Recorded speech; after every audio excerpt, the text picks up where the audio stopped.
사랑하는 성도 여러분, 오늘도 우리 성부, 성자, 성령 하나님의 은혜가 여러분과 함께 하시기를 축원합니다. 제가 언젠가 소개해드렸지만 교회 성장 이론이라고 있다고 말씀드렸을 거고 우리 교우들은 잘 아실 겁니다. NCD 이론이라고 얘기하죠. 참 탁월한 교회 성장 이론이라고 저는 생각하고요. 또 의외로 또 너무 간단한 이론이기도 합니다. 굉장히 복잡한 교회 성장 이론 그러니까 어려운 얘기 같은데 실제로 굉장히 쉬운 얘기입니다. 뭐냐 하면 그 모체가 이거죠. 우리에게 아이가 있는데 이 아이가 건강하면 자란다는 것입니다. 그와 같이 교회도 건강하면 자라게 돼 있고 성장하게 돼 있다라는 기본 이론이 되는 겁니다. 만일 아이가 성장에 문제가 있다면 그 아이를 자세히 살펴보면 어떤 병리 현상이 있는 겁니다. 영양이 결핍되어 있든지 뭔가 질환이 있어서 성장이 더디게 나타난다라고 볼 수 있는 것처럼 교회도 마찬가지라는 거죠. 어떤 성장의 정체 상태가 온다면 그 교회를 찬찬히 들여다보면 뭔가가 어떤 요소가 결핍되어 있거나 심각한 병리적 현상에 시달리고 있을 거다라는 진단이 내려진다는 거죠. 그게 교회 성장 이론의 핵심 요체입니다. 참 쉬운 얘기죠. 근데 굳이 이런 교회 성장 이론을 인용하지 않더라도 오늘날 우리 한국교회 또 온 세계의 교회들 우리 현적 교회가 사실은 심각한 물리적인 병리 현상에 직면해 있다는 것입니다. 우리가 다 잘 알고 있지만 코로나19라는 이 물리적 질병이 이 모든 성장을 저해하는 요소가 되어버렸습니다. 때문에 모든 것이 멈춰 있다고 여러 번 말씀드릴 수밖에 없습니다. 전도도 멈췄죠. 선교도 멈췄죠. 교회 학교도 멈춰 있고 심지어 예배와 친교당 다 멈춰 있습니다. 그와 같이 답답함 속에 있는 것은 그야말로 우리가 숨만 근근히 붙어서 중환자실에 누워있는 것처럼 교회가 지탱하고 있는 것이 사실입니다. 이런 코로나 전국 속에서 많은 사람들이 특히 석학이라는 사람들, 미래학자들이 이 코로나 이후의 세대, 흔히 말하기를 포스트 코로나 시대라고 얘기하죠. 그때를 향한 전망을 내어놓는데 그 견해들을 살펴보면요. 대부분이 굉장히 비관적입니다. 이 코로나 시대 이후에 포스트 코로나 시대가 쉬울 거라고 말하는 사람은 한 명도 없습니다. 최악의 상황들을 산정하고 그것을 얘기하는데 그 비관적인 견해의 대표적인 이유를 들자면 코로나 이전 시대로는 돌아갈 수 없다라는 전망을 내놓고 있습니다.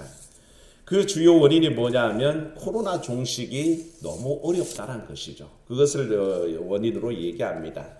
그래서 코로나 종식이 지금 코로나19가 끝이 아니라 사실은 3년, 5년 주기로 이제 극심한 바이러스의 피해는 계속해서 일어날 거다라고 전망하고요. 이 코로나19가 시작일 뿐이고 앞으로도 지속적으로 이런 심각한 바이러스는 자주 오게 될 것이다 라는 전망들을 내놓습니다. 그럼 어떻게 했습니까? 교회는 어떻습니까? 사람과 사람이 만날 수 없는 비대면 상황이 일반화되니까 교회는 앞으로 어떤 온라인 체계나 비대면 예배가 활성화될 것이니 거기에 대해서 준비하라라고 얘기를 합니다. 경제 어려움을 얘기합니다. 1929년도 대공황 때보다 2008년도 금융위기 때보다 더 어려운 시대가 분명히 오고 있고 거기에 직면하게 될 것이라고 전망합니다. 교회에 대해서 전망할 때 그렇게 합니다. 그런 어려운 때가 오기 때문에 앞으로 중소교회는 다 문을 닫을 것이고 대형 교회나 초대형 교회로 다시 헤쳐 모이기를 할 것이다 라고 그렇게들 전망을 내놓습니다. 문명과 체제, 세계관, 이 코로나 이후에는 모든 것이 달라질 거라고 그렇게 전망을 내놓고 있죠. 딴판인 세상이 온다는 것입니다. 이런 얘기들을 저는 책을 보면서 미래학자가 아니니까 사실은 딱히 학적으로 반박할 말이 없습니다. 그분들의 견해들을 세세하게 반박하고 설명할 만한 식견이 제게 없는 것도 사실입니다만 그들의 한결같은 얘기는 너무 암울하고 어려운 때가 온다는 것이죠. 교회도 마찬가지라는 것입니다. 그렇게 얘기합니다. 이런 전망들이 내놓는 얘기를 가만히 보면 현실적인 데이터를 기반으로 합니다. 현실적인 상황을 기반으로 얘기하니까 틀린 말이 아니라 사실 어떤 면에서 정확한 얘기를 하고 있고 정확한 분석을 하고 있다라고 얘기할 수 있습니다만, 제가 말씀드릴 수 있는 것은 여기에 하나의 변수는 늘 빠져 있다는 것입니다. 우리가 늘 어떤 상황을 예측할 때 변수는 존재합니다. 사람들이 어떤 전쟁에 의한 동서간의 냉전 체제 속에 전쟁이 첨예화되어 있을 때는 전쟁주의자들을 보면서 이 세계가 앞으로 뭐 때문에 멸망할 것이다? 전쟁 때문에 멸망할 것이다 라는 전망을 내놨지만, 사실 세계가 계속 그렇게 전쟁 위주의 사회로 흘러가지는 않는다는 것입니다. 왜냐하면 어떤 변수가 존재합니까? 평화주의자들이 나타나기 시작한다는 것입니다. 히틀러처럼 전 세계를 악의 구렁텅이로 전쟁의 포화 속으로 밀어넣는 미치광이가 있다 그럴 때에 어떤 이들은 극단적인 평화주의를 내세우면서 거기에 맞서는 일들이 나오게 된다는 것이죠. 기근과 기아로 세상이 멸망할 것을 얘기하는 사람들이 있습니다. 왜냐하면 극심한 식량난이 있기 때문에 그렇고, 지금도 많은 제3세계 아프리카의 아이들은 굶주림으로 죽어가고 있는 것이 현실입니다. 그래서 틀림없이 앞으로는 극도의 식량난 때문에 모두가 이 지구 전체가 위기를 겪을 것이다 라고 전망하는 것이 정확한 얘기입니다만, 변수는 있습니다. 사람들이 이와 같은 위기의식을 가지고 자기 주머니를 여는 사람들이 늘어나고요, 자기의 가진 것들을 나누어 주는 사람들이 점점 늘어나면서 그 위기가 극복되어 가기 시작한다는 것입니다.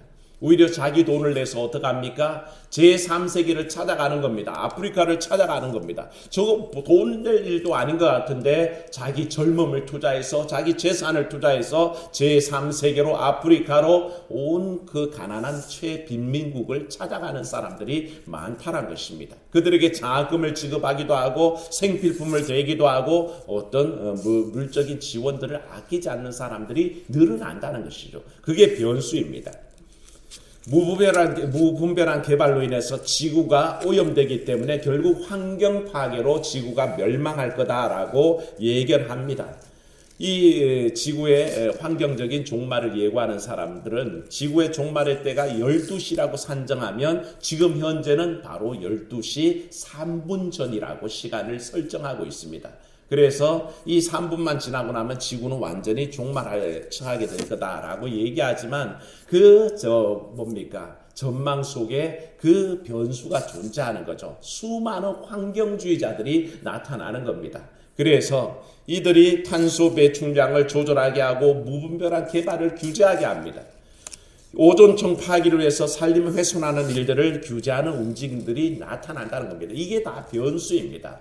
그저 흘러가는 대로 놔두면 전쟁 때문에, 기아 때문에, 환경 오염 때문에 멸망할 것 같은데 언제나 변수가 나타나서 그걸 규제하는 일들이 나타난다는 거죠. 세상 사람들은 이것을 가지고 전쟁주의, 개발주의, 자본주의에 맞서게 되는 평화주의, 환경주의, 이타주의의 삶이라고 표현합니다. 그래서 모두가 사상과 이념의 문제라고 분석을 해내죠. 근데 우리 기독교인들에게는 다른 용어가 있습니다. 사실 우리 기독교인들에게는 이와 같은 전쟁에 맞서는 평화주의, 환경주의, 이타주의의 삶이 전부 다 믿음의 문제고 사랑의 실천의 문제이고 하나님의 뜻을 따라서 이 땅에 일구어가는 하나님의 나라를 일구어가는 모습으로 나타나는 신앙 행위가 된다는 것이죠. 그래서 우리 그리스도인들에게는 사실은 하나님의 말씀이 가져올 미래를 향한 소망으로 바뀌게 되는 것입니다. 이게 현실의 어려움 가운데 나타나는 우리 그리스도인들의 변수입니다.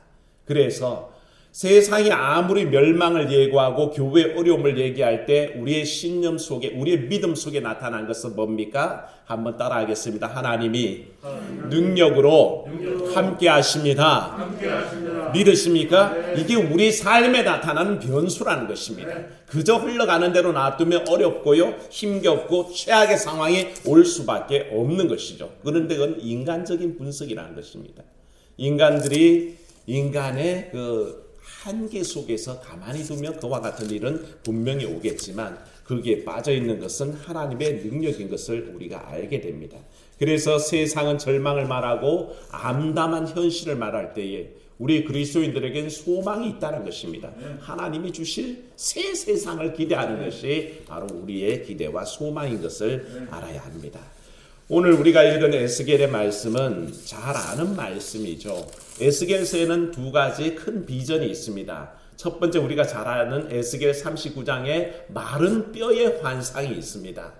뼈처럼 다 말라 비틀어진 이스라엘 족속들, 멸망한 족속들이 하나님의 은혜 가운데 뭐합니까? 큰 군대로 일어난다는 비전을 에스겔이 보여준 거 아니겠습니까? 그리고 이 39장 에스겔 마른 뼈의 환상에 이어지는 것이 오늘 말씀의 47절에 성전에서 흘러나오는 물의 환상입니다. 이 물을 통해서 소생케 되는 그 놀라운 일들을 에스겔이 보게 됐고요. 이것은 이스라엘이 멸망당해서 아무런 소망이 없는 중에도 하나님의 여전히 뭐가 있다? 소망이 있다. 회복이 있다. 능력이 있다라고 말씀하고 계시는 것이고, 그것을 에스겔이 바라보고 있고 전하고 있다는 것을 알게 됩니다. 마른 뼈들을 살아나게 하시는 하나님의 능력을 증언합니다. 모든 것이 죽은 대지에서 생명이 다시 꽃 피어나고 열매 맺게 하는 생수의 능력이 있다는 것을 에스겔은 힘주어 강조하고 있는 것을 보게 됩니다. 그래서 오늘 우리 이 말씀 속에서 잘 알고 있는 말씀이지만 여전히 기대와 소망을 회복하는 믿음을 되찾아야 할 것입니다. 오늘 말씀 우리가 읽어나가면서 얻을 수 있는 교훈은요, 이런 소망을 회복하기 위해서 성전 중심의 신앙을 회복해야 된다는 것입니다. 여기서 제가 성전 중심의 삶을 얘기할 때에 이 성전 중심이라는 것이 현장 예배를 강조하는 얘기라고 착각하시면 안 됩니다. 그것이 성전 중심의 예배가 회복됐다는 뜻이 아니라, 사실 본문 1절 말씀에 보면 에스겔은 환상을 보는데 성전에서 흘러나오는 그 문지방에서 흘러나오는 물을 보게 됩니다. 이 물이 상징하는 게 뭐냐면 그리스도의 보혈입니다. 생명수 대신 예수 그리스도를 상징합니다. 그리고 동시에 끝없이 흘러나오는 하나님의 능력의 말씀을 상징하는 것이거든요. 이게 어디서부터 나온다고요? 성전에서 시작되는 것을 지금 에스겔은 보고 있습니다. 그런데 이 성전의 개념이 뭐냐는 것이죠. 하나님의 임재를 상징하는 것이 성전입니다.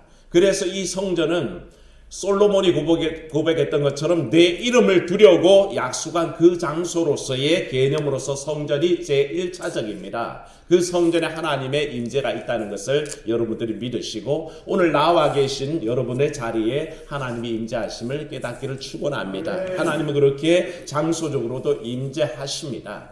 그런데 또 다른 임재가 있습니다. 그리스도의 모임 중에는 하나님께서 늘 그 속에 두세 사람이라도 내 이름으로 모인 곳에 내가 함께하리라 하셨습니다. 그래서 두세 사람이라도 주의 이름으로 모인 곳을 우리가 뭐라고 부릅니까? 교회라고 부르죠. 오늘도 비대면을 통해서 온라인으로서 가족들끼리 두세 사람이 모여있는 그 자리가 바로 하나님의 성전됨을 믿으시기를 축원합니다. 거기에 하나님의 임재가 있다는 것입니다. 그것뿐만 아닙니다. 바울이 고백했지만 우리가 스스로 뭐로 세워져 간다 그랬냐면 하나님의 성전으로 세워져 간다라고 고백했습니다. 그러므로 하나님의 임재를 사모하는 모든 개인이 어떻습니까? 하나님의 임재가 일어나는 처소라는 것입니다.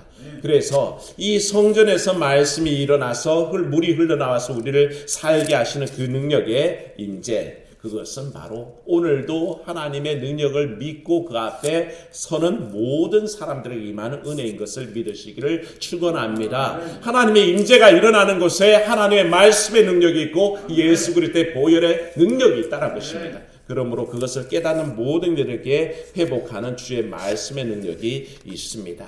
그것을 믿는 여러분 되시기를 축원합니다. 이 언약을 하나님께서 말씀하셨고요. 성전에 나오는 이들은 누구든지 이 현적교회 예배당에 나와 있는 사람들이든지 각 가정에서 회중의 모임으로서의 교회로 하나님의 임재 앞에 서 있는 사람이든지 개개인으로서 하나님의 마음의 성전에 주님을 모시고 있는 사람이든지 동일하게 하나님의 그 언약을 깨닫게 된다는 것이죠. 사랑하는 여러분, 그러니 결코 하나님의 임재를 소망하는 그 자리에서 떠나지 않는 여러분 되시기를 축원합니다. 어떤 형태로든지 예배의 삶을 포기할 수 없다는 것입니다. 나올 수 있으면 나오는 겁니다. 지금 이 장소는 제약이 돼서 20명 이상까지는 받지 말라라고 규제를 하고 있으니 그 선에서 만족하며 나와서 예배할 수 있는 분은 예배하는 겁니다. 하지만 각 가정에서 지금도 조그만 스마트폰을 들여다보시든지 아니면 그나마 또 재주가 있으셔서 TV에 연결하셔서 큰 화면으로 보고 계시든지 상관없이 하나님의 임재를 소망할 때 하나님은 그 자리에 임하시는 줄로 믿습니다. 그걸 놓치지 말아야 된다는 것입니다. 혼자 있을 때조차라도 하나님의 임재를 소망하며 예배의 자리에 서는 것은 중요한 일입니다. 그래서 이 성전으로부터 흘러나오는 물이 상징하는 하나님의 임재를 소망하는 모든 사람들이 깨닫게 될 하나님의 말씀의 능력, 그리스도의 보혈의 능력, 성령의 동행하시는 능력이 오늘도 우리 가운데 있다는 것을 믿으시기를 축원합니다. 그걸 바라봐야 됩니다. 둘째로 기억할 것은 이 생명수가 임할 때 우리의 삶이 어떻게 변하는지에 대한 확신이 있어야 됩니다. 오늘 에스겔의 환상은 뭐냐면 이 물은 점차적으로 늘어나고 증가하고 성장하는 그 물을 보여줍니다. 처음 물이 흘러나올 때 어땠습니까? 에스겔이 그 물을 건너보라 했더니 발목에 찰랑찰랑 차는 물의 블루가 있습니다. 다시 천척을 잰 다음에 측량해 보라 그랬더니 어떻게 됩니까? 무릎팍에까지 올라오는 물이 됩니다. 또 천척을 더 나가서 측량했더니 어디까지 옵니까? 허리까지 올라옵니다. 그리고 천척을 더 측량한 다음에 봤더니 이제는 사람이 건널 수 없는 물이 됐습니다. 헤엄을 쳐서 물 위에 둥둥 떠야 되지 결코 건널 수 없는 물로 변화된 것을 알게 됩니다. 사모함으로 생명수 강물에 젖은 사람은 하나님의 은혜가 풍성하게 그 말씀의 풍성함이 우리 가운데 충만케 되는 역사를 경험할 줄로 믿습니다. 그게 우리 믿음의 본질입니다. 그저 머물러 있지 않다는 것입니다. 늘 증가하고 늘 성장하고 늘 풍성함으로 늘어나는 것이 우리의 믿음의 현장입니다. 모든 것이 멈췄다고요? 그렇지 않습니다. 하나님의 임재 속에 하나님의 말씀의 권능이 살아있을 때 우리는 끊임없이 전진할 것이고 우리는 끊임없이 성장할 것입니다. 그게 우리에게 주신 비전이요 소망입니다. 남들은 다 멈추었다 소망 없다 그럴 때에 하나님 말씀의 그 권능을 믿고 성경에서 흘러나오는 생수를 목격하고 그 은혜의 삶에 푹 들어가는 사람들은 여전히 성장하고 여전히 발전해 나간다는 것을 우리가 믿어야 한다는 것입니다. 마지막으로 이 말씀 속에 기억할 것은 이 물이 생명의 물이란 점입니다. 모든 것이 멈춰버린 죽음의 물이 아닙니다. 12절에 보여주듯이 이 물은 좌우 강가에 각종 먹을 과실들이 자라게 하는 물이며 이 파리가 시들지 않게 하는 물이며 모든 것이 열매가 끊이지 않고 달마다 새 열매 맺게 하는 그 물이란 것입니다. 이 물이 이르는 곳마다 먹을 만한 양식이 생겨나고 그 잎사귀가 약재료로서 치유의 역사를 일으킨다고 말씀은 전하고 있습니다. 이스라엘은 아시다시피 사해라는 바다가 있죠. 갔다 오신 분들은 아시겠지만 말 그대로 죽음의 바다입니다. 들어가서 이렇게 신문을 보고 있어도 둥둥 뜰 만큼 그렇게 사해는 염분이 많은 바다죠. 다른 보통의 바다들이 6% 미만의 염분을 함유할 때에 사해는 25%를 함유하고 있습니다. 그러니까 굉장히 많은 염분의 함량이 있죠. 그래서 물에 뜹니다만 죽어 있는 물입니다. 어떤 물고기도 살지 않고 어떤 생명체도 그 안에서는 살지 않게 사람들은 죽음의 바다 사해라고 부르고 혹은 소금의 바다 염해라고 그렇게 부르기도 하는 것을 보게 됩니다. 왜 그렇게 됐습니까? 물이 흘러들지만 나가는 곳이 없어서 정체되어 있는 죽은 물이 되어 있기 때문에 그렇다는 것입니다. 흘러는 들어오는데 흘러나가지 않는 정체된 물, 그것이 결국에는 답답한 현실을 만드는 것처럼 그렇게 죽은 물로 나타나는 거죠. 뭔가가 소통되지 않고 흐르지 않는 사회는요 정말 답답하고 죽은 것 같습니다. 사실은 그렇습니다. 오늘날 코로나 때문에 서로 대화가 단절되고 교류가 끊어지고 딱 정체되어 있을 때 가게마다 손님들이 줄어들고 사업장이 문을 지금 닫고 있어야 되고 어려움을 겪을 때 우리는 답답함과 죽음을 예감합니다. 정말 죽음 같은 암흑이 예상되죠. 출구가 없기 때문에 그렇습니다. 이 코로나의 상황 속에 사람들은 출구를 쉽게 발견하지 못합니다. 이게 언제 끝날지도 모르겠고 이 답답한 현실이 언제 끝날지라는 전망에 대해서도 불투명하니까 출구를 찾지 못하는 겁니다. 그래서 사람들은 답답해 있고 그 모든 상황들이 죽음과 같은 고통 속에 있는 것을 알게 됩니다. 하지만 오늘 말씀은 그와 같은 죽음의 바다 속으로 하나님의 생명의 물이 흘러 들어간다라고 전망하고 있고요. 에스겔이 보는 상황 속에서는 그 죽음의 바다조차도 하나님의 생명의 물이 끊임없이 흘러 유입되면서 그 죽음의 바다가 생명으로 살아날 비전을 얘기하고 있다는 것을 봅니다. 사실은 그 흘러드는 생명의 물이 소생의 역사가 일어나게 만든다는 것을 알 수 있는 것이죠. 우리는 가깝게 우리나라의 그 시화호를 기억하실 겁니다. 한때 굉장히 이슈가 됐던 문제였는데 1994년 1월 24일에 총 연장 12.7km의 방조제를 친 다음에 그 시화호를 딱 만들었습니다. 담수화 계획이었습니다. 물을 담수화해서 민물로 만들어 가지고 거기에 농경지로 물을 공급해서 간척된 그 땅을 농경지로 바꾸겠다는 그런 계획하에 이 시화호가 사업이 출발이 됐는데 웬걸요, 담수화는커녕 완전히 죽음의 땅이 돼가기 시작하는 겁니다.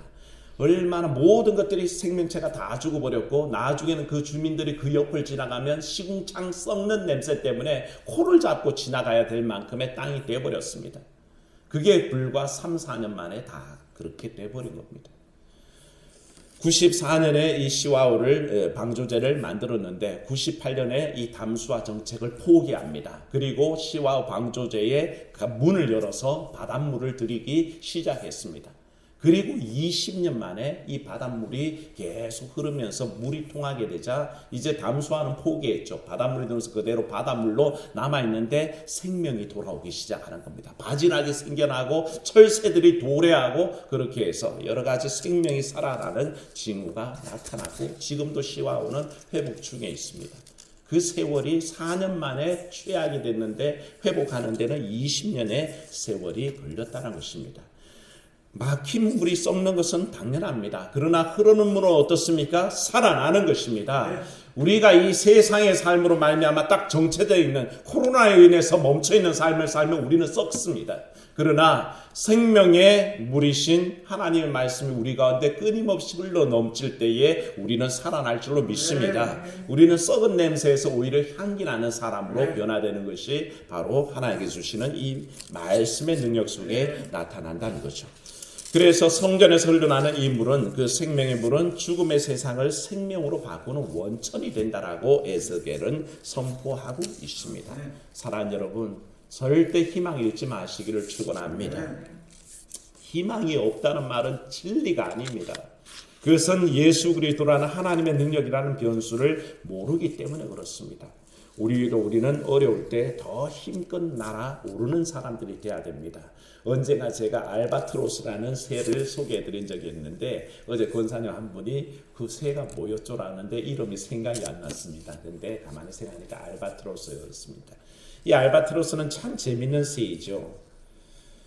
번식기 위해는 땅을 밟지 않습니다. 그때 소개해드린 대로 번식기 위해는 땅을 밟지 않고 날아다닙니다. 이 새를 바보새라고도 부르는데 왜냐하면 땅 위에 있을 때 잘 날지를 못합니다. 그저 천적이 뛰어오면 천적이 잡으러 오면 뒤뚱뒤뚱 막 걸어서 도망을 치는 겁니다. 날개짓을 잘 못하기 때문에 그렇게 도망을 갑니다. 그래서 일본 사람들이 이 새를 가지고 아후 도리가 일본 말로 새 아닙니까? 그래서 도리탕 그러면 고도리 그러면 5마리 새 뭐 그런 식으로 도리. 그래서 이 바보새라고 앞도리라고 그렇게 불러요. 바보새죠. 지상에서 보면 바보새인데 이 새를 일본 사람들은 바보새라고 그렇게 얘기하지만 그 중국 사람들은 옛날부터 이 알바트로스를 뭐라고 부르냐면 천신옹이라고 불렀습니다. 왜 그런가 하니 하늘만 믿는 새라는 뜻입니다. 하늘을 믿는 새다. 왜 그런가 했더니 그 유래가 그렇습니다. 태풍 같은 이 번식기에 이렇게 알을 낳으러 땅에 내려온다 그러지 않습니까? 한번 내려오면 이제 다시 날아오는 게 힘든 새입니다. 그런데 태풍 같은 막 몰려올 때에 바람이 세차면 다른 새들은 어떻게 합니까? 숨어들죠. 태풍을 피하기 위해서 어떻게든 구멍으로 들어가든지 단단한 곳에 숨어 있습니다. 근데 이 알바트로스만은 오히려 그 바람 속에 벼랑 끝으로 나가서 서고 바람이 올 때에 그 바람을 향해서 벼랑 밑으로 뛰어내립니다. 그리고 활강을 해서 날아오르기 시작하는데 그 바람의 힘을 이용해서 날아오르면서 날개를 펼치는데 날개짓은 하지 않습니다. 날아다니는 내내 날개는 편 채로 있습니다. 한 번도 자기 힘으로 날개짓 하는 게 아니라 흘러오는 바람의 기류를 따라서 그것을 타고 활공하며 날아다니는 새가 바로 알바트로스인 거죠. 이 새를 왜 우리가 주목해서 지금 얘기하느냐 하면 이 어려운 때에 오히려 우리 그리스도인들은 날아오르기 위해서 벼랑 끝에서 뛰어내릴 수 있는 믿음의 사람으로 변화돼야 된다는 것이죠. 남들이 어렵다고 숨을 때에 우리도 숨는 것은 아닙니다. 우리는 날아오릅니다. 오히려 그 태풍을 이용하여 바람을 이용하여 강한 바람을 타고 날아오르는데 그리스도인에게는 바로 이와 같은 바람이 있습니다. 성령의 바람이요, 능력의 바람이요, 하나님이 주신 생명의 바람입니다. 아멘. 이 바람을 타는 사람들은요, 자기 날개짓을 의지하지 않습니다. 불어오는 바람을 의지해서 날아오른다는 것이죠. 성령의 바람을 타는 사람들은 그 성령의 바람을 이용해서 날아오르는 것입니다. 내 날개짓이 필요 없다는 것입니다. 그것을 깨닫는 것이 얼마나 놀라운 일인지. 그래서 그 사람들 천신홍, 하늘을 믿는, 하늘이 내린 바람만 믿고 내려가는 새라고 천신홍이라고 부르듯이 바로 그와 같은 겁니다. 오늘 우리 그리스도인들의 삶이 그러해야 합니다. 내 날개짓을 의존하지 않고 불어오는 바람, 그 강한 바람 속에서도 그 주신 바람을 의존해서 날 수 있는 사람, 그것이 바로 우리 그리스도인들에게 주신 하나의 모습이 아닌가 생각합니다. 이 생명의 물결이 흘러가는 곳에 이와 같은 우리의 활강과 비행이 나타날 줄로 믿습니다.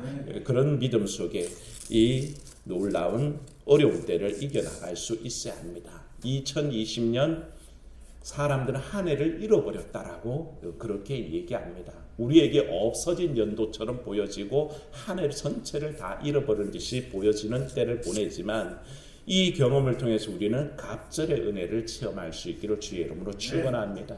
그게 생명의 강물이신 주의 능력이요, 오직 우리에게 주시는 성령의 능력의 바람을 통해서 날아오르는 우리의 삶으로 인도하신다는 것입니다. 그와 같은 귀한 역사가 있기를 주의 이름으로 축원합니다. 은혜로우신 하나님 아버지, 에스겔의 말씀을 통해서 참으로 어렵고 험한 중에 비전과 소망 부는 그 말씀 주시니 감사합니다.